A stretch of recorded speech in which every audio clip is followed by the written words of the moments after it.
आज की कहानी है गुरदेव सिंह की, एक ट्रक ड्राइवर की जिसकी जिंदगी रातों रात बदल गई। एक रात उसे हाईवे पर एक खौफनाक सपना आया। सफेद ट्रक, गायब हुआ डिब्बा और रोंगटे खड़े कर देने वाली आवाजें। ये सब सपना था या सच? आज की कहानी में डर, रहस्य और शायद थोड़ी सी उम्मीद का मिश्रण है।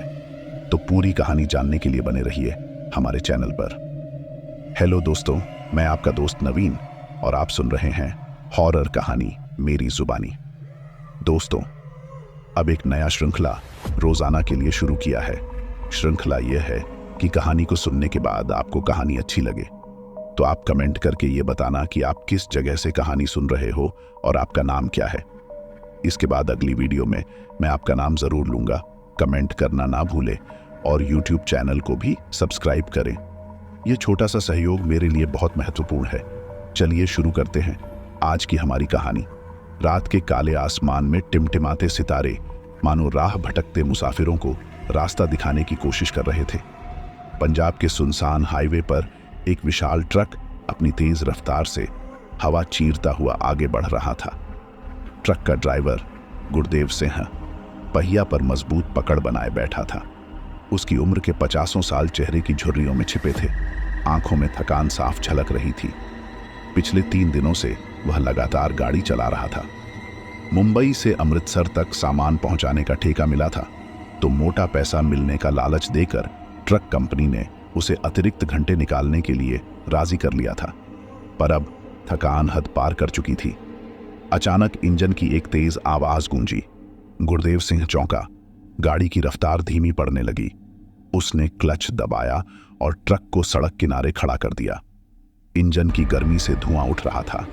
गुरदेव ने गाड़ी से नीचे उतरकर इंजन का जायजा लिया। कुछ देर देखने के बाद उसे समझ आ गया कि ओवरहीटिंग की वजह से इंजन ने जवाब देना बंद कर दिया है। वह निराशा से भर गया।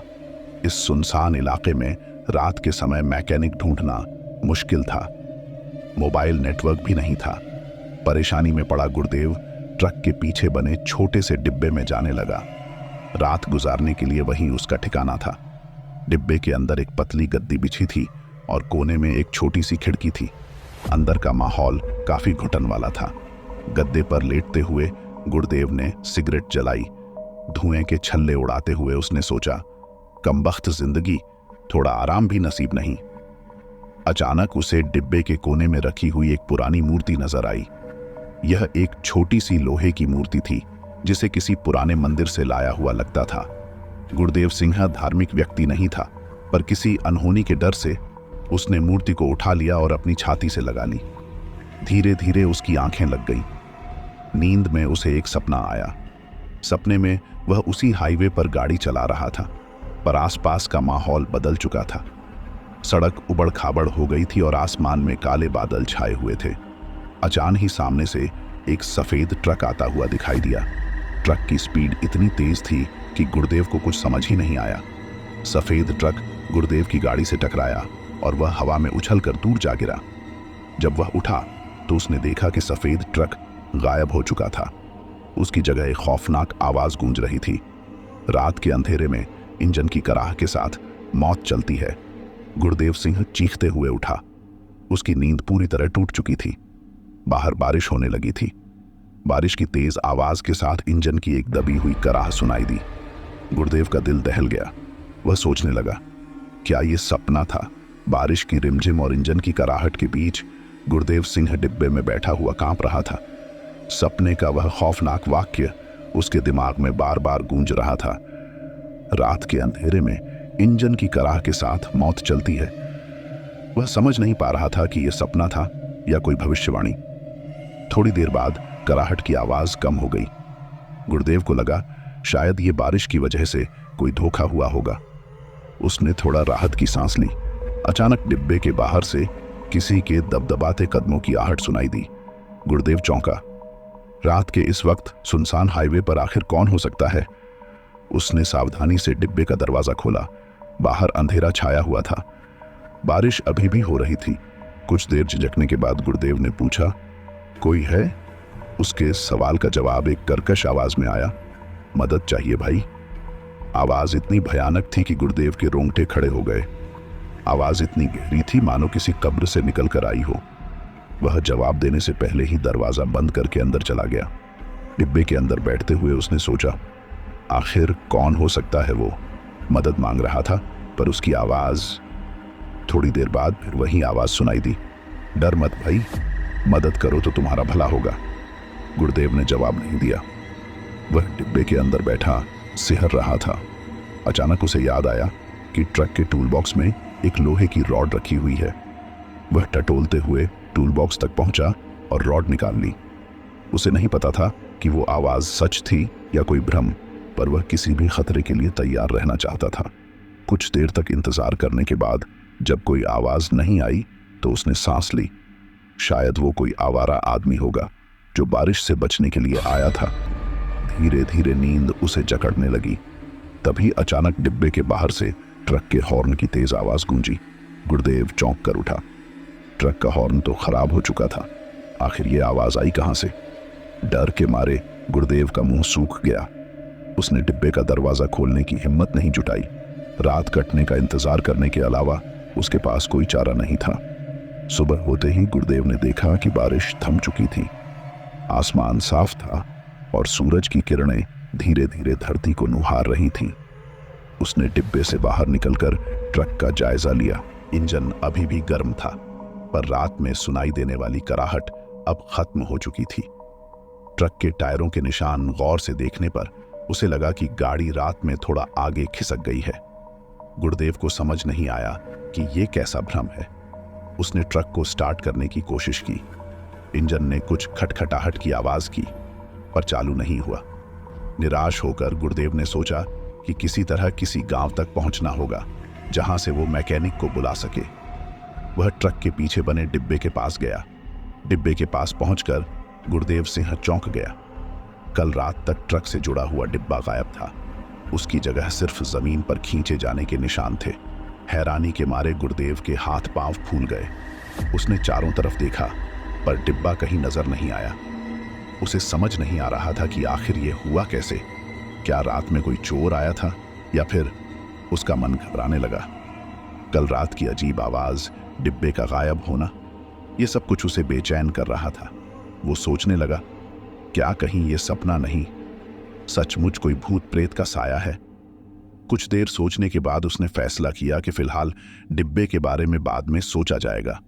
सबसे जरूरी है किसी गांव या ढाबे तक पहुंचना जहां से वो मदद ले सके। वह ट्रक को छोड़कर हाईवे पर चलना शुरू हुआ। लगभग 1 घंटे चलने के बाद दूर एक धुएं का गुब्बार दिखाई दिया। उम्मीद की किरण जगाते हुए वो तेजी से उस तरफ चलने लगा। कुछ देर बाद वह एक छोटे से ढाबे पर पहुंचा। ढाबे के बाहर एक बूढ़ा आदमी बैठा हुआ हुक्का गुड़गुड़ा रहा था। गुरुदेव ने ढाबे वाले को सारी कहानी सुनाई। ट्रक खराब होना, रात में सुनाई देने वाली आवाज और डिब्बे का गायब होना।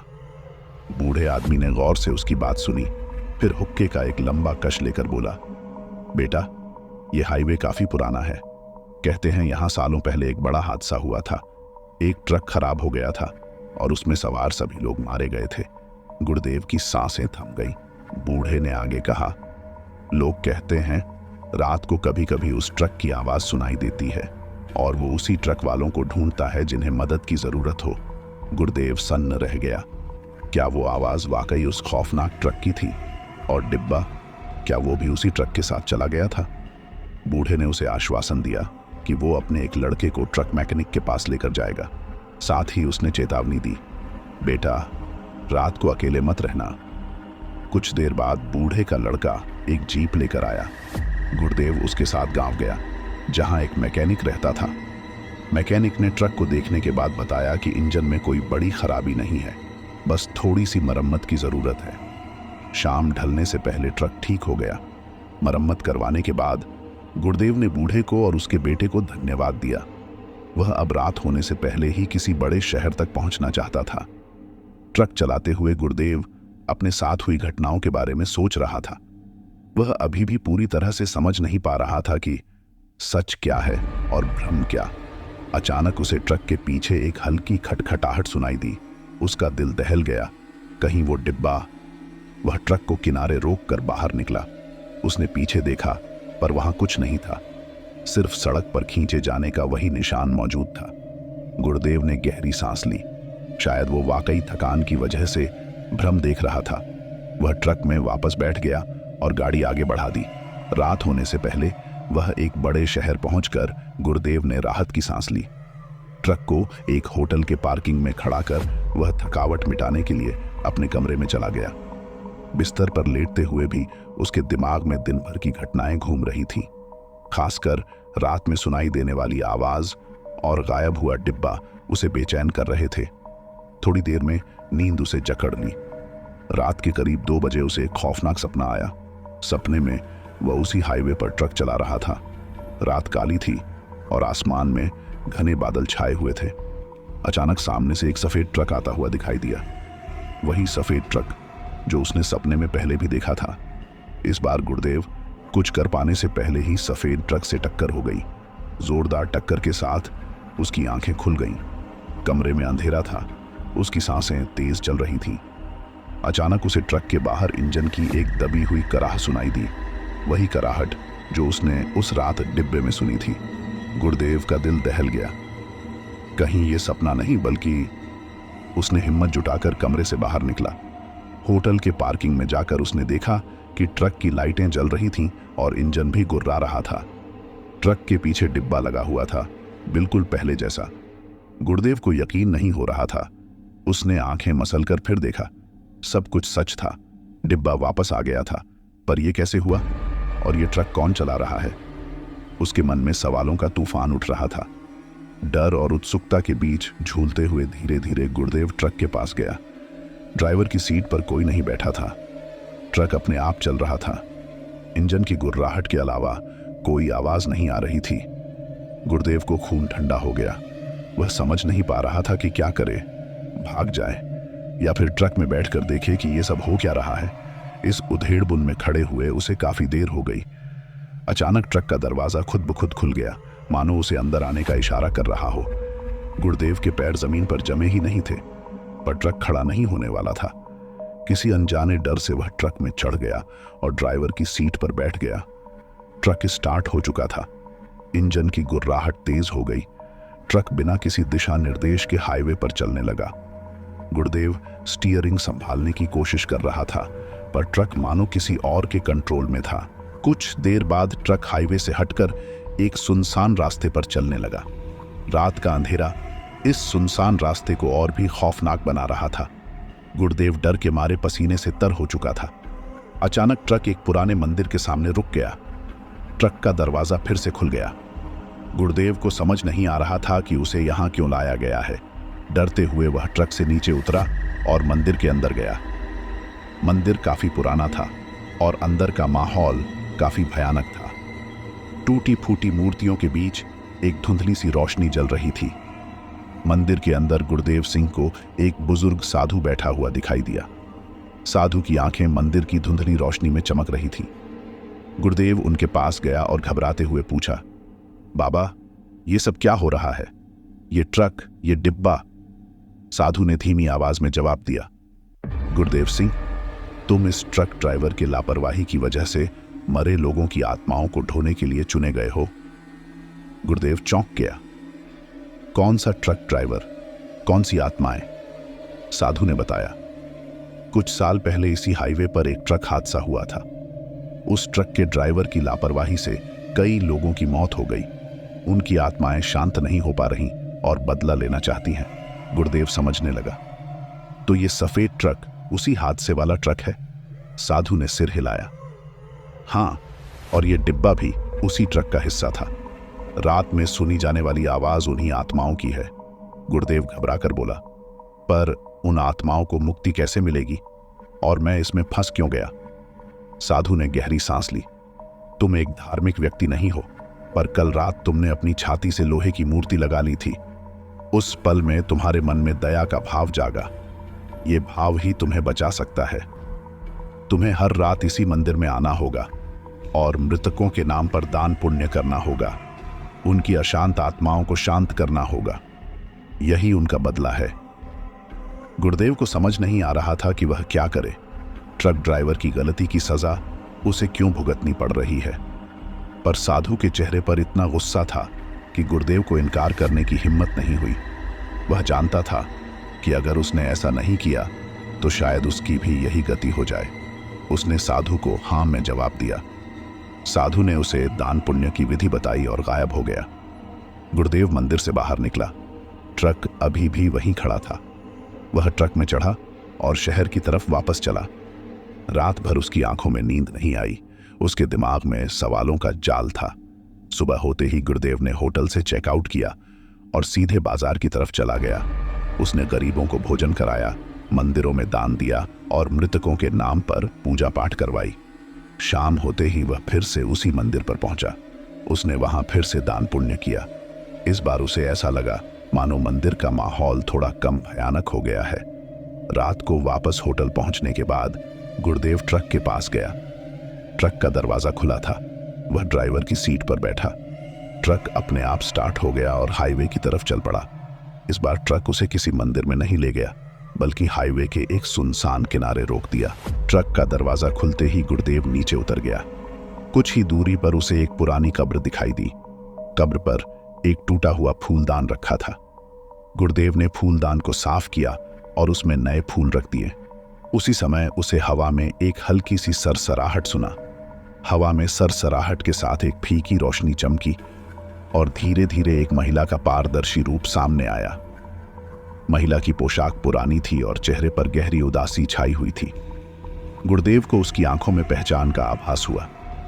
ये वही औरत थी जिसकी तस्वीर उस लोहे की मूर्ति के पीछे छिपी हुई थी। आत्मा ने गुरुदेव की तरफ देखा और धीमी आवाज में बोला, धन्यवाद। गुरुदेव हकलाते हुए बोला, आप कौन हैं? आत्मा ने जवाब दिया, मैं सुमन हूं। उस हादसे में मेरी मौत हो गई थी। गुरुदेव को याद आया कि साधु ने बताया था कि हादसे में कई लोगों की मौत हुई थी। सुमन उनमें से एक थी। आपकी बाकी आत्माओं को भी शांति चाहिए? गुरुदेव ने पूछा। सुमन का चेहरा फिर से उदास हो गया। हाँ, पर यह आसान नहीं है। उन्हें भी शांति चाहिए, पर उनके गुस्से को शांत करना मुश्किल है। मैं क्या कर सकता हूं? गुरुदेव ने पूछा, ये जानते हुए भी कि उसकी जिंदगी अब ट्रक ड्राइवर की गलती का बोझ ढो रही है। सुमन ने कहा, तुम्हें हर रात इसी तरह दान पुण्य करते रहना होगा। साथ ही हादसे के बारे में जानकारी जुटाओ। पता करो कि मारे गए लोगों के परिवार कहाँ हैं। उनकी मदद करो। उनकी खुशी ही हमें शांति दे सकती है। सुमन की आवाज धीमी होती गई और धीरे धीरे वो पारदर्शी रूप हवा में विलीन हो गया। गुरुदेव वहीं खड़ा रहा। सुमन के शब्दों ने उसके दिल में एक नई उम्मीद जगाई थी। अगर वो मृतकों के परिवारों की मदद कर सके तो शायद उन्हें सच्ची शांति मिल सके। अगले कुछ दिन गुरुदेव ने यही किया। दिन में वो ट्रक चलाता और रात को दान पुण्य करता। साथ ही उसने स्थानीय पुलिस स्टेशन में जाकर उस पुराने हादसे के बारे में जानकारी मांगी। पुलिस रिकॉर्ड से पता चला कि हादसे में कुल 5 लोगों की मौत हुई थी। उनमें से एक सुमन थी, जिसकी तस्वीर गुरुदेव को लोहे की मूर्ति के साथ मिली थी। बाकी लोगों में एक अधेड़ दंपत्ति और उनके 2 छोटे बच्चे शामिल थे। गुरुदेव ने उनकी जानकारी इंटरनेट पर ढूंढने की कोशिश की, पर कोई सफलता नहीं मिली। एक रात उसी मंदिर में पूजा करते हुए गुरुदेव ने साधु से मदद मांगी। बाबा, मैं उन परिवारों को ढूंढ नहीं पा रहा हूं। बिना उनकी मदद के तो आत्माओं को शांति नहीं मिलेगी। साधु ने जवाब दिया, गुरुदेव, उन परिवारों को ढूंढना आसान नहीं होगा, पर हार मत मानो। हादसा जिस जगह हुआ था वहीं जाओ, शायद कोई जानकारी मिल जाए। गुरुदेव सिंह को साधु की बातों में कुछ तुक नजर आया। अगले दिन सुबह होते ही उसने उस हादसे वाली जगह जाने का फैसला किया। पुराने रिकॉर्ड से हादसे की लोकेशन का अंदाजा लगाकर वो ट्रक लेकर हाईवे पर निकल पड़ा। कुछ घंटों की यात्रा के बाद वो उस सुनसान इलाके में पहुंच गया जहां रात में उसे सपना आया था। सड़क के किनारे जमीन पर गहरे काले निशान बने हुए थे, हादसे की भयावहता को बयां करते हुए। गुरुदेव ट्रक से नीचे उतरा और चारों तरफ देखने लगा। इधर उधर कुछ झाड़ियां और उनमें से झांकती काली कोयलें ही नजर आईं। निराश होकर वो वापस ट्रक की तरफ जाने लगा। तभी उसकी नजर एक टूटी हुई चूड़ी के टुकड़े पर पड़ी, जो सड़क के किनारे मिट्टी में गड़ा हुआ था। एक अजीब सी धड़कन उसके सीने में पैदा हुई। वो याद करता था कि सुमन की तस्वीर के पीछे भी एक ऐसी ही टूटी हुई चूड़ी बनी हुई थी। क्या ये सुमन की चूड़ी का ही टुकड़ा तो नहीं? इस उम्मीद के साथ उसने उस इलाके को और बारीकी से खोजना शुरू किया। कुछ ही देर में उसे एक टूटे हुए मोबाइल फोन का केस मिला। केस पर एक छोटा सा परिवार का फोटो भी लगा हुआ था, जिसमें एक अधेड़ दंपत्ति और उनके 2 छोटे बच्चे मुस्कुरा रहे थे। कुछ पल के लिए गुरुदेव स्तब्ध रह गया। क्या ये वही दंपत्ति और उनके बच्चे हैं जिनकी मौत उस हादसे में हुई थी? उसने पुलिस स्टेशन से मिली जानकारी से चेहरे मिलाए। हाँ, ये वही थे। खुशी और दुख दोनों एक साथ गुरुदेव के दिल में उठ रहे थे। खुशी इस बात की कि आखिरकार उसे किसी मृतक के परिवार के बारे में कुछ जानकारी मिली, और दुख इस बात का कि ये जानकारी किसी टूटे हुए फोन केस और चूड़ी के टुकड़े के रूप में मिली। उसने वो फोन का केस अपने पास रख लिया। ये सब मिलने के बाद उसे अचानक ये ख्याल आया कि शायद इस इलाके के किसी गांव वाले को उस हादसे के बारे में कुछ पता हो। वह ट्रक में वापस चढ़ा और आगे चलने लगा। कुछ दूर चलने के बाद उसे सड़क के किनारे एक छोटी सी झोपड़ी दिखाई दी। झोपड़ी के पास एक बूढ़ा आदमी बैठा हुआ हुक्का गुड़गुड़ा रहा था। ट्रक रोककर गुरुदेव उसके पास गया और हादसे के बारे में पूछा। बूढ़े आदमी ने बताया कि हाँ, कई साल पहले इसी जगह एक बड़ा हादसा हुआ था। एक ट्रक खराब हो गया था और उसमें सवार सभी लोग मारे गए थे। उन लोगों के परिवारों का क्या हुआ? गुरुदेव ने पूछा। बूढ़े आदमी ने दुखी आवाज में बताया, परिवार तो तबाह हो गए। उस दंपत्ति के माता पिता भी दुख से मर गए। वो बच्चे तो अब अनाथ हो गए होंगे। गुरुदेव का दिल दहल गया। तो क्या उस हादसे में मारे गए लोगों का कोई रिश्तेदार भी जिंदा नहीं बचा? उसकी सारी कोशिशें व्यर्थ हो गईं, पर हार मानने का वक्त नहीं था। उसे उन बच्चों को ढूंढना होगा। शायद वो कहीं दूर रह रहे होंगे, पर उन्हें ढूंढना ही होगा। गुरुदेव ने बूढ़े आदमी को धन्यवाद दिया और ट्रक स्टार्ट किया। अब उसका मकसद सिर्फ आत्माओं को शांत करना नहीं था, बल्कि उन मृतकों के परिवारों की भी मदद करना था जिन्हें जिंदगी भर का गम सहना पड़ा था। वो रात को मंदिर में पूजा करता और दिन में इंटरनेट पर उन बच्चों की तलाश में जुट जाता। नाम और हादसे की जानकारी के सिवाय उसके पास कोई ठोस सुराग नहीं था, मगर हार मानना उसके बस की बात नहीं थी। उसने हर संभव ऑनलाइन रिसोर्स का सहारा लिया। गुमशुदा लोगों के लिए बने रजिस्टर, अखबारों के पुराने आर्काइव, यहां तक कि सोशल मीडिया पर भी ढूंढने की कोशिश की। हफ्तों की मेहनत के बाद भी कोई नतीजा न निकलता देख गुरुदेव निराश होने लगा। क्या वो वाकई उन बच्चों को ढूंढ पाएगा? क्या आत्माओं को कभी शांति मिलेगी? एक रात निराश होकर वो ट्रक के पास खड़ा था। तभी उसे एक आइडिया आया। उसने ट्रक के पीछे लगे डिब्बे को खोला। वो डिब्बा जिसको लेकर इतने सवाल थे, जिसकी वजह से उसे ये सब परेशानियां झेलनी पड़ रही थीं। अंदर कुछ धूल मिट्टी के अलावा कुछ नहीं था। फिर भी गुरुदेव को लगा कि शायद ये डिब्बा ही उसे रास्ता दिखा सकता है। वह डिब्बे को साफ करने लगा। धूल हटाते वक्त उसे अचानक एक धातु की प्लेट मिली जो डिब्बे की दीवार में जमी हुई थी। प्लेट पर कुछ लिखा हुआ था। गौर से देखने पर वो समझ गया, वो एक कंपनी का लोगो था। अब उसके पास एक नया सुराग था। वो तुरंत अपने फोन पर इंटरनेट खोलकर उस कंपनी के बारे में सर्च करने लगा। कंपनी एक ट्रांसपोर्ट कंपनी थी और गुरुदेव को उम्मीद जगी कि शायद इस कंपनी से उसे हादसे वाले ट्रक के बारे में कुछ जानकारी मिल सके। अगले सुबह उसने उस कंपनी का पता ढूंढ निकाला और वहां जाने का फैसला किया। कंपनी का दफ्तर एक बड़े शहर में था। वहां पहुंचकर गुरुदेव ने कंपनी के मैनेजर से मुलाकात की। कुछ हिचकिचाहट के बाद उसने हादसे और उस ट्रक के बारे में सारी कहानी बता दी। मैनेजर गौर से सुनता रहा। गुरुदेव की कहानी खत्म होने के बाद उसने कहा, हाँ, वो हादसा मुझे याद है। एक बहुत बुरा हादसा था। गुरुदेव की सांसें तेज हो गईं। शायद अब उसे कुछ मदद मिल पाए। मैनेजर ने आगे बताया, उस हादसे के बाद कंपनी को काफी नुकसान हुआ था। काफी बदनामी भी हुई। हमने हादसे के बाद ट्रांसपोर्ट का काम बंद कर दिया। पर क्या आपको उस ट्रक के ड्राइवर या उसमें सवार लोगों के बारे में कुछ पता है? गुरुदेव ने तुरंत पूछा। मैनेजर ने कुछ देर सोचने के बाद कहा, ड्राइवर का नाम तो मुझे याद नहीं, लेकिन हादसे में मारे गए लोगों में एक दंपत्ति था जिनके 2 छोटे बच्चे थे। उनकी देखभाल के लिए कंपनी ने एक ट्रस्ट बनाया था। ये सुनकर गुरुदेव खुशी से झूम उठा। आखिरकार उसे उन बच्चों के बारे में कुछ पता चल ही गया। उसने मैनेजर से तुरंत ट्रस्ट के बारे में पूरी जानकारी मांगी। मैनेजर ने उसे बताया कि ट्रस्ट अब भी चल रहा है, हालांकि कंपनी बंद हो चुकी है। ट्रस्ट की देखरेख अब एक रिटायर्ड वकील कर रहे हैं। गुरुदेव ने वकील का फोन नंबर लिया और उसका तुरंत धन्यवाद करते हुए कंपनी से बाहर निकल आया। उसने ट्रक को स्टार्ट किया और खुशी से गाना गुनगुनाने लगा। शायद अब वो उन बच्चों तक पहुंच पाएगा, शायद अब आत्माओं को भी शांति मिल पाएगी। गुरुदेव सिंह खुशी से गाना गुनगुनाते हुए ट्रक चला रहा था। रिटायर्ड वकील का फोन नंबर मिलने से उसे एक नई उम्मीद जगी थी। शायद अब वो उन अनाथ बच्चों तक पहुंच पाएगा और आत्माओं को भी शांति मिल पाएगी। कुछ घंटों की यात्रा के बाद वह उस शहर पहुंच गया जहां रिटायर्ड वकील रहते थे। वकील का पता ढूंढकर वह उनके घर पहुंचा। दरवाजा खोलते ही एक सफेद बालों वाले बुजुर्ग व्यक्ति सामने खड़े थे। गुरुदेव ने उन्हें अपना परिचय दिया और उस हादसे और ट्रस्ट के बारे में पूछा। वकील ने उसे अंदर बैठाया और सारी कहानी बड़े ध्यान से सुनी। हाँ, मुझे वह हादसा याद है, वकील साहब ने कहा। बहुत दुखद घटना थी। उस हादसे में मारे गए दंपत्ति के 2 छोटे बच्चे थे। ट्रस्ट उन्हीं बच्चों की देखभाल के लिए बनाया गया था। गुरुदेव उत्सुकता से सुन रहा था। तो क्या वे बच्चे अब भी ठीक हैं?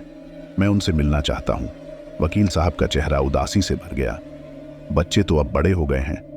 दुर्भाग्य से कुछ साल पहले एक बीमारी में वो दोनों भाई बहन गुजर गए। गुरुदेव का दिल बैठ गया। इतनी मेहनत के बाद भी क्या अब कभी आत्माओं को शांति नहीं मिलेगी? वकील साहब ने जारी रखा। लेकिन उनके जाने के बाद भी ट्रस्ट का काम चलता रहा। ट्रस्ट की रकम अब जरूरतमंद बच्चों की शिक्षा में लगाई जाती है। गुरुदेव को लगा जैसे जमीन खिसक रही है। बच्चे तो चले गए, पर उनकी यादें तो जिंदा थीं। शायद उन बच्चों की मदद से ही आत्माओं को शांति मिल सकती थी। उसने वकील साहब को पूरी कहानी बताई। सपने में आया सफेद ट्रक, गायब हुआ डिब्बा और रात में सुनाई देने वाली आवाजें। वकील साहब गौर से सुनते रहे। तो आपका मानना है कि ये आत्माएं उसी हादसे में मारे गए लोगों की हैं? वकील साहब ने पूछा। गुरुदेव ने सिर हिलाया। हाँ, और शायद उनकी शांति उन्हीं बच्चों की मदद करने से ही मिल सकती है। वकील साहब कुछ देर सोचते रहे, फिर बोले, शायद आप सही कह रहे हैं। मैं ट्रस्ट के फंड से जरूरतमंद बच्चों की मदद के लिए एक स्कूल खोलने का सुझाव दूंगा। हो सकता है इससे उन आत्माओं को शांति मिल जाए। गुरुदेव को लगा जैसे एक बोझ उसके सीने से हट गया। उसने वकील साहब का धन्यवाद किया और ट्रक की तरफ चल पड़ा। उस रात मंदिर में पूजा करते हुए गुरुदेव को पहले से ज्यादा शांति महसूस हुई। हवा में किसी तरह की बेचैनी नहीं थी। ऐसा लगा मानो मंदिर का माहौल बदल गया हो। कुछ दिनों बाद उसे वकील साहब का फोन आया। ट्रस्ट की मीटिंग में स्कूल खोलने का प्रस्ताव मंजूर हो गया था। स्कूल का नाम रखा गया उम्मीद स्कूल। गुरुदेव खुशी से फपक उठा। शायद उसने वो रास्ता ढूंढ लिया था जिससे आत्माओं को शांति मिल सकती थी। अब भी उसे रात में सफेद ट्रक चलाना पड़ता था, पर अब वो डर से नहीं बल्कि उम्मीद से गाड़ी चलाता था। वह जानता था कि स्कूल खुलने से मृतकों की आत्माओं को शांति मिल जाएगी और उन्हें मोक्ष की प्राप्ति होगी। दोस्तों, यह थी आज की कहानी। इसके बाद दोस्तों हम वापस श्रृंखला शुरू करेंगे जो मैंने कल आपसे कहा था। साथ ही जिन लोगों ने कल की कहानी सुनने के बाद कमेंट करते हुए अपना नाम और जगह बताया था, अब उन लोगों का नाम लेता हूं। पहला नाम है यूएई शारजाह से सुल्तान। अगला नाम है झापा नेपाल से स्वास्तिका। अगला नाम है पंजाब से सनी। अगला नाम है नेपाल दमक से डिपेन और ग्रिस्मीटा। अगला नाम है चेन्नई से डाया से शादरी। अगला नाम है अहमदाबाद गुजरात से देवजीत पालित। अगला नाम है कार्बी आंगलोंग से वैसोंग हनजंग। अगला नाम है वेस्ट बंगाल से जेनी। अगला नाम है दिल्ली मोतीबाग से खुशी। अगला नाम है अहमदाबाद गुजरात से मिहिर शाह। अगला नाम है भरतपुर राजस्थान से पवन शर्मा। अगला नाम है पुरुलिया से आनंद। अगला नाम है बेंगलुरु से सैमुएल। अगला नाम है राजस्थान भरतपुर से मनवेंद्रा सिंह। अगला नाम है कैथल से इंदरदुल। अगला नाम है दिल्ली से कुणाल। अगला नाम है पंजाब से ओपिंदर सिंह। अगला नाम है दिल्ली से मिस्टर मलिक। अगला नाम है इंदौर से जितेंद्र भगवान बोरकर। धन्यवाद दोस्तों, मिलते हैं अगली वीडियो में।